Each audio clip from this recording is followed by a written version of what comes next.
From spooky legends past, down through generations, to haunted locations that hold a ghostly past. Come one, come all, come finders and seekers. Hear the creepy side of NEPA.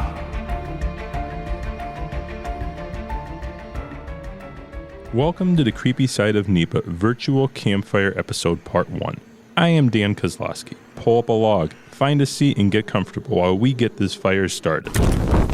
Ooh, there we go. Now that's a fire.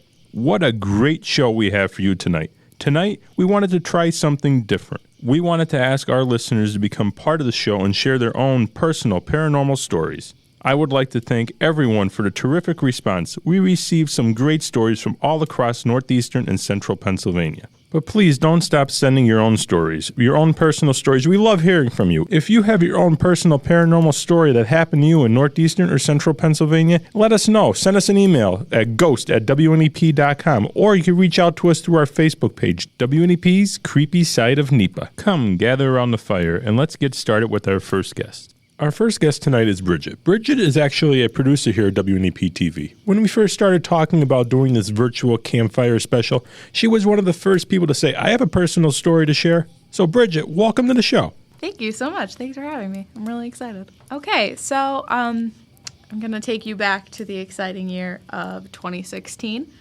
Well, we're going back some time there. Yeah, or a long time, a real long time. The world was a much different place, and I was working at a local newspaper at the time. Okay. And a group of us were going to this house in Clark Summit. It had become a little infamous in the area, just with creepy stories, owners claiming that it was haunted. And so one of our reporters was going to check it out. And one of the editors was like, do you want to come along? We think this is going to be really cool. And I was like, sure. Well, why not? Well, yeah, exactly. That sounds why not? like fun. So we went up there to spend the night. To interview the homeowners, spend time with a paranormal investigator, and just kind of like spend a few hours inside the house. So personally, like, went in with a super skeptical, of course, the good journalist that I am, was like, all right, well, let's see what this is really about. And the night started off like pretty normal. We were just talking about, their history with the house, trying to rent it out. They had people staying there who, like, after a few months were like, we can't do it. Things are happening. Like, we're getting scratches. So nobody really stayed long. Yeah, no one stayed long. So we went, in the attic, taking recordings, taking pictures, just seeing what we could find. And it was a really quiet night at first. And I was like, oh, okay, like, it's an old house. It creaks and stuff, but it's really like nothing like too crazy. So as the night went on, sun's starting to go down. We're sitting in the living room, talking, doing different things. And the paranormal investigator that we were with brings out like a pendulum with a little gemstone and the chain, and like does an exercise and is passing it around to everybody. And like doing that thing like, oh, can you like make it spin like clockwise, counterclockwise? Yeah, some different like, questions yeah. and trying to have the spirit respond. Yeah, that normal investigation stuff. And everyone was taking turns. And I'm sitting there and I'm like, oh, okay, like, I don't know. It seems like super skeptical. I was like, right. It was moving. But I was like, but how much is it, like, is the person holding it shaking? Like, what's going on? Yeah, you're trying to figure out what causes it. Right. So just trying to kind of, like, dismiss everything. And then it was my turn. So, like, I made sure that I was sitting there and, like, supporting my arm so I could keep it as straight as possible. And it just started moving very rapidly. It was spinning. If the investigator told it to spin clockwise, it was spinning clockwise. If he told it to... Very interesting. Yeah, if he said, can you, like, switch it to counterclockwise, it would change as he was telling it to. And it just kind of, like, the skin or the hair on the back of your neck stands up. And I was just like, wow, this is, like, a little creepy. I agree. I would feel the same way. Yeah, and like happening to me, I was like, I can't dismiss this because like I'm keeping my arms straight. Like I know that I'm not like swaying or anything like that. And so it went on for a little while, and then I passed it along to the next person, and we were just talking, and then all of a sudden we're sitting there, the group of us, and the lights outside start like flashing. Like 4 or 5 times, just going on and off, on and off. So like the street lights outside? No. They had like the lights on the house. Oh, okay. The outdoor lights. And I think some of them were motion sensor. And like the first time I was trying, maybe something ran by. But like they went really fast, like 4 or 5 times, just on, off, on, off, on, off.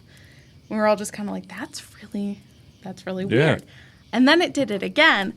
And then the walls in the living room, like, the room shook. Like, it started shaking. The lights are going crazy. Was there any sound when the room was shaking? No. Like, you could just feel it. Like, it felt like if a train was going by, like, right next to the house. Like, it was, like, shaking like that as the lights are going, like, flashing. Wow. So then we were all just, kind of like that. You don't know how to react. You don't know how to react. And we're all just sitting there kind of just like, what was that? And it just, after that, like, it just kind of, like, stopped. Everything was normal. Nothing was outside. Wow, that is very strange. Yeah, it was very, very weird. It was, one of those things where I'm like, wow, I'm never going to forget that. Yeah, that's definitely an experience you're never going to forget. But I went into that night being like super skeptical, like, oh, it's probably just old house and it creaks and it's creepy, and then by the time the night ended, I was like, I don't have an explanation for that. I have no idea what happened. I just, I feel like if I tell people, they're going to think that I'm crazy or that I'm exaggerating, but it was a room full of us that we all just kind of like sat there like, we have no idea. Yeah, there's no way to explain it. What just happened. And so that was kind of it for the night. And then, we wrapped up. We all went our separate ways. Mm-hmm. And then the guy who was writing the article had like gone back to listen to all of his recordings and everything. And at one point, I believe this was in the attic. Okay. He had asked if there was anyone there, if there were any children, I believe, in the house, and you could hear a voice on the recording say yes. Oh, wow. That always gives me the creeps, the recordings. And same. And it was just kind of like, oh my God, that was... So it was like you still had that kind of like, we were all still talking about it and like everything. And then he was like, oh, okay, now listen to this. And so it was a very, very weird experience. Right. And it's one you probably never forget. We'll never forget. And it will always stick with me. It will always stay with me. Definitely very interesting, very strange. Very, very strange. Thank you for joining us tonight. Yeah, thanks for having me. Our next guest at the campfire tonight is Brianna. She has a story that came from the Penns Creek area. Brianna, welcome to our virtual campfire. Hi, how are you? I'm glad to be here.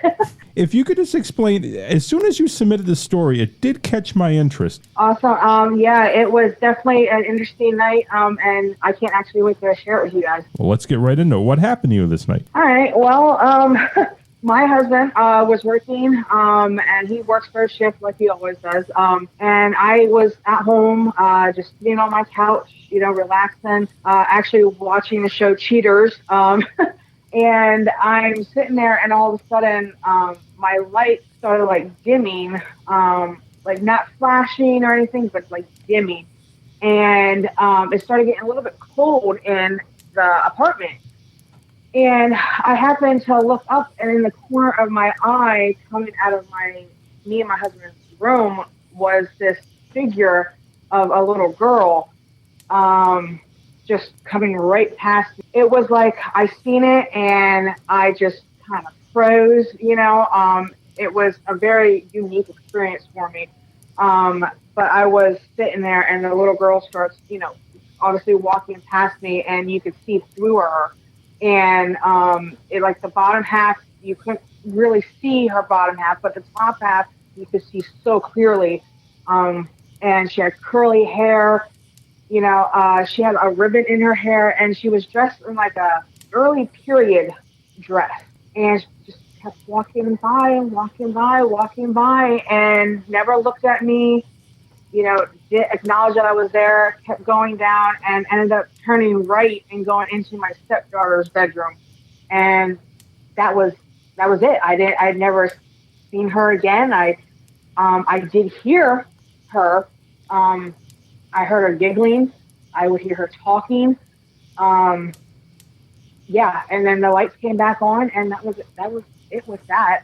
But more experiences happened after that, though. Were you the only one home at the time when this happened?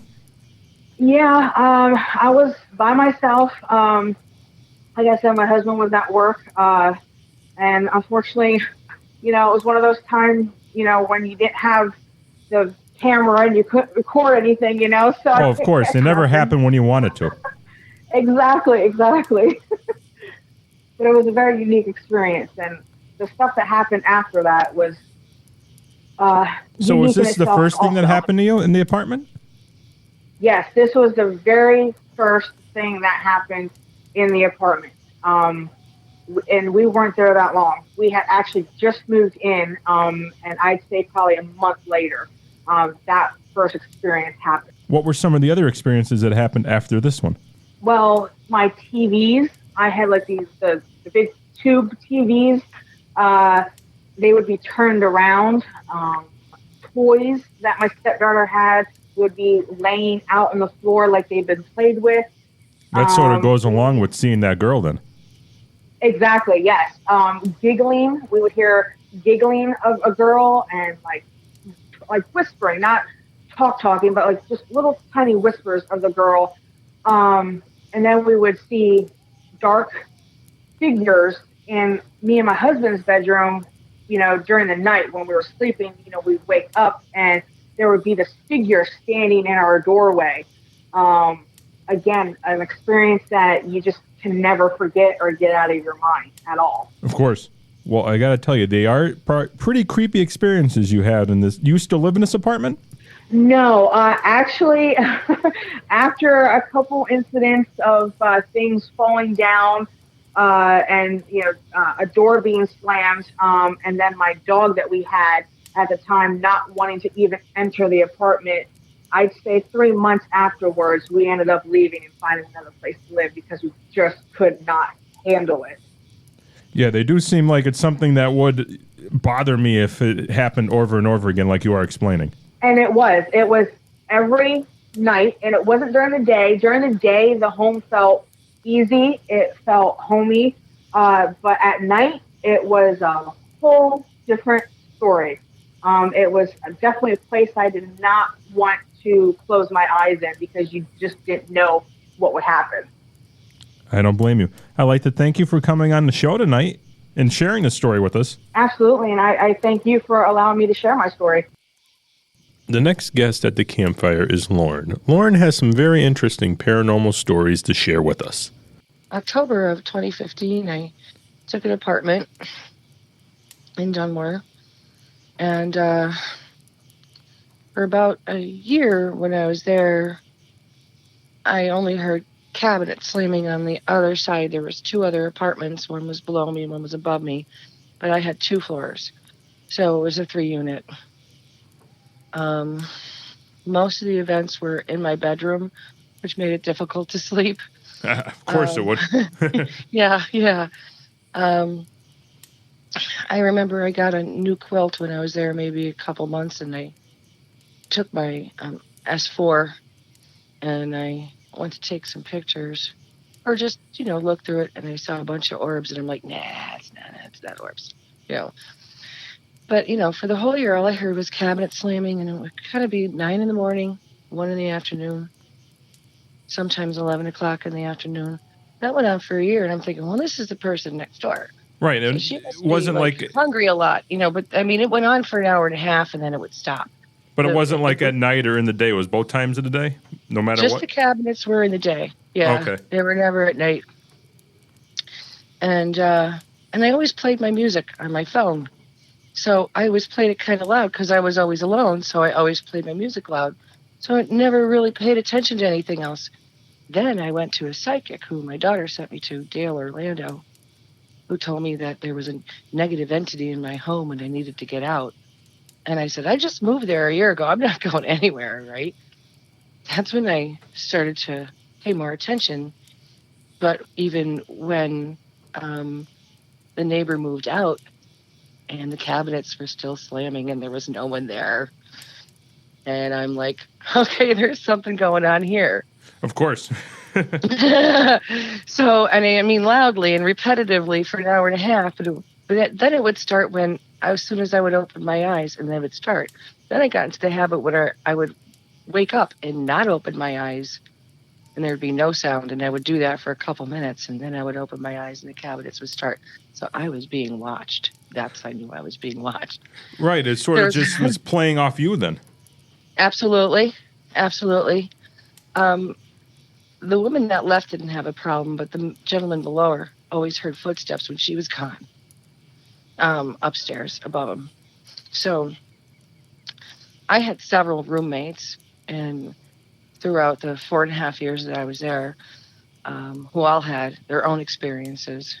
Some didn't want to tell me. Some waited a year later to tell me. When it got real bad was March 21st, the first day of spring, 2017, and there was a full moon, and there was a wicked, wicked wind. And I was up, and I was on Facebook on my phone, and I started to hear knocking. Now, my bedroom's on the second floor. I started hearing knocking outside my bedroom window, all along the wall, outside the bedroom and down the hallway. And this wicked wind and this knocking. And I'm on the second floor, and I'm like, but not just like one knock. I'm talking about maybe like 70 or 80 ghosts were knocking all at the same time. Oh, wow. Oh, wow. This is one of the most haunted places in the world. I've lived in 17 different places, and 14 of them were haunted. Very haunted area. This is the worst. This is the worst. So I get brave, and I get out of bed. I walk over to the window, and I could pull the blind up, and I could see the moon, and I could see the trees across from me swaying so hard in the wind. I look to the left at where the knocking is. There's nothing there. I look to the right. I open my window and open the screen, and I stick my head out, and I see nothing, but the knocking is continuing. So I close the window. Yeah, very interesting. I close the window. I walk over to my bedroom door, and I close it. Because I don't want to hear any more knocking that's in the hallway. I'll just hear it in my bedroom. So I go to my bed, and I'm thinking to myself, if I call the police, they're going to think I'm nuts, right? I don't know what to say. I don't know what to do. Right. I'm alone. All of a sudden, my bedroom door starts to shake and jump up and down and like rattle like crazy, right? And I go over to it, and at this point, I'm in terrible fear because there's the knocking, there's the wind, there's the bedroom door jumping up and down, and I stood there for like 3 minutes looking at this door jiggle up and down, and I've become to realize that nothing's going to happen to me, and I start to laugh. And I actually put my hand on the jiggling door, and I open it. There's nothing there. There's nothing there. It stopped jiggling then. So I go back on Facebook, and I start to talk to people. I tell them what's happening, and I have all these people coming on and telling me their own ghost stories from Philadelphia to everywhere. Mm-hmm. One was a doctor friend of mine, and he's telling me his Philadelphia ghost story when he was in school down there. So anyway, the knocking went on from midnight.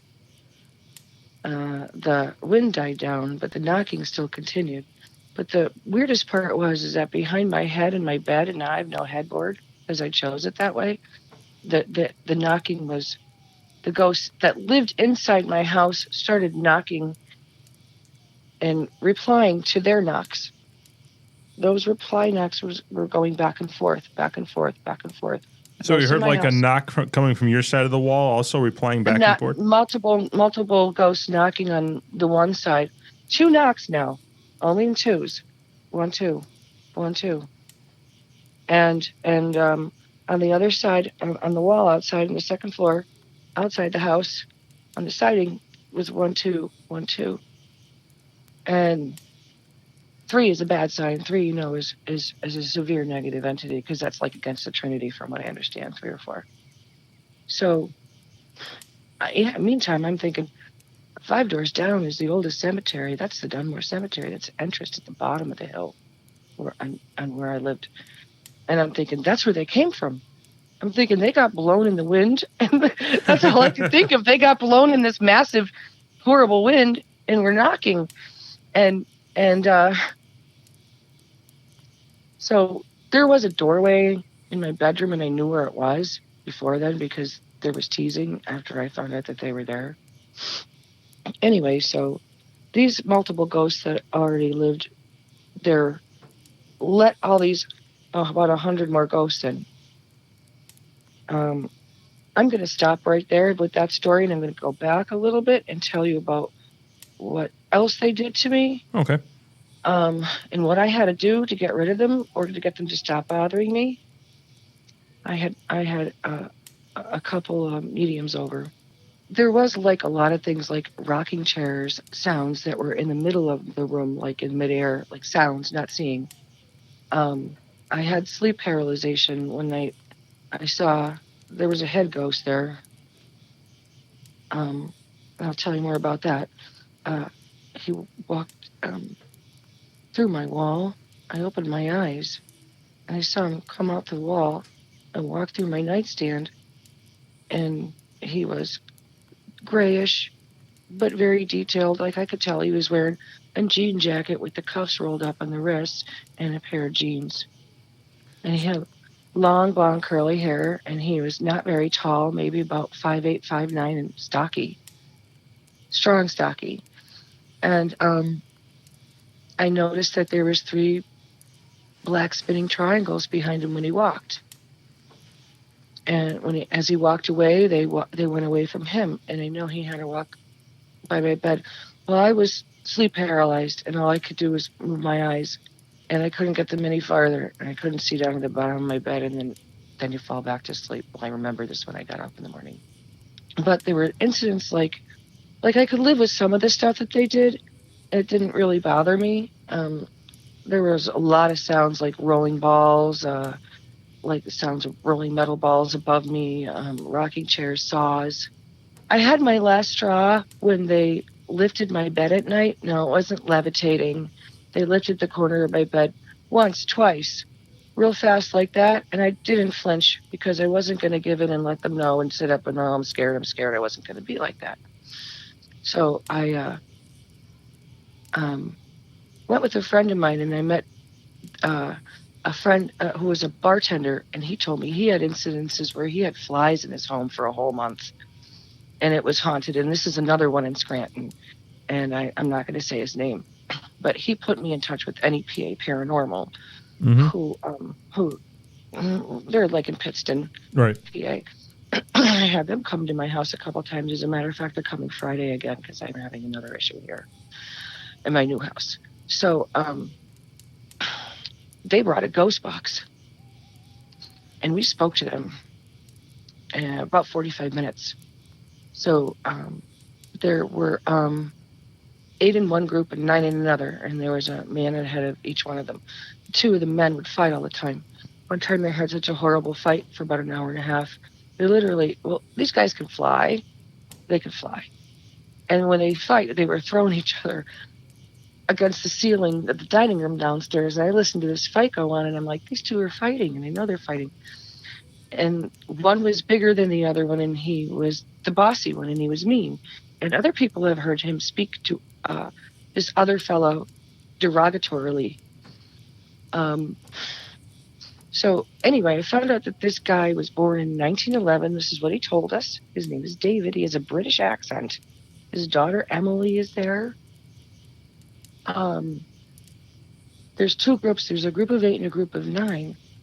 No, but I think it was later when the rest of them all came in. The one there was hundreds there. Right. Another time when we were doing NEPA Paranormal, he actually walked in front of me, and I saw he had a checkered skirt on and a pair of pants. But I only saw his stomach and waistline area. And I said, "Someone just walked by me," and he goes, "That's me!" And he was real excited, and it was real weird. And I have this all taped. You could hear it anytime. Yeah, actually responded to you. Yeah, I mean, I have it on a handheld tape. I lost it on my phone when I got a new phone. It was supposed to transfer over on Google, and it didn't work. Mm-hmm. So, getting back to the knocking, this teasing kind of stopped, and it was directed on the people that he let in. So I started hearing him sliding around boxes, and it was like he was sliding boxes on a wooden floor, and it went on for 3 months. So I got a new roommate. I said, "Hey, listen, when you hear boxes sliding around, don't worry about it. It's just my ghost. They're not going to bother you, right?" He's like, "Oh yeah, you're weird, lady." The next day, he's staying out on the porch in a pair of shorts with his phone, and his eyes are bugged out. And he took me in the living room, and he points up to the ceiling.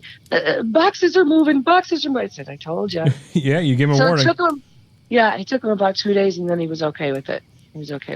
He had his wife up, and she had his own experience at one point too. So, because he was from Virginia, he was working up here. Anyway, he was from Virginia, Maryland, somewhere around there. And so, the sliding of these boxes, I was trying to figure out. He was tossing them to somebody, and it would go on at night, and I'd knock on the wall. I'm like, "Hey, can you quit sliding those boxes around?" And he'd stop. At least he listened to you. Well, yeah. So, in the meantime, I'm trying to figure out what's going on. 2 days before any paranormal came, I went to see Monsignor Esif, who is the psychic priest who does exorcisms. Mm-hmm. And I thought I was going to have to search high and low for this guy, and he was 4 blocks from me, up at St. Joseph's, I think it is, St. Joseph's retirement home. So he was 90. And he spoke to me about it at 3 different occasions. And he told me that they're in purgatory and not to talk to them because they're not good, and ignore them.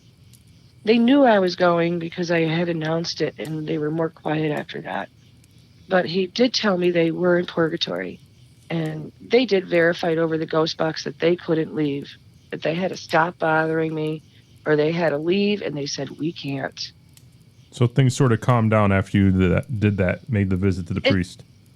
Yeah, absolutely, because I kept going back to seeing him, and I stayed in touch really close with NEPA Paranormal. Now, Johnny's my boyfriend, who's sitting next to me right now.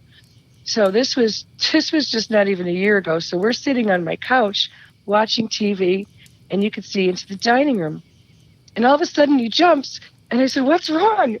And he says, "Laura, I just saw a man walk across your dining room and walk into my shoes that were laying there." And he walked right into them and looked down at your dining room table. I'm like, "What did he look like?" He was a hippie. He had long hair. He had a suede jacket on with the dangly things, and he had moccasin boots on, right? Right. With corduroy pants. He got a good look at him. He had brown hair down to his shoulders. I said, "How old was he?" 40s, I said, "Johnny, let's go see what he was looking at the dining room table." We walk over. We were just at Bethel Woods. We had a picture of Jerry Garcia there. We had postcards. We had a whole bunch of stuff. I'm like, "You are what you attract, I guess." You know what I mean? Yeah, very interesting, especially that you're able to see him that clearly. He did. I didn't see it because I was not where I could see that part of the room. But he's never seen a ghost before. That was his first one. I said, "Stick with me. You'll see a lot of them." Yeah, apparently he just saw an orb in my bathroom. He just saw an orb in the bathroom. And this is a different place. And I have NEPA Paranormal coming Friday. I don't think that these are the same people. I think this is something new. Yeah, very well could be, especially as a new location. Yeah, it could be. I mean, it could be a family member. Who knows? Very interesting. I'd like to thank you, though, for calling in and sharing those stories with us on our Campfire episode. Yeah, thank you. Nice to talk with you. Yep, you too.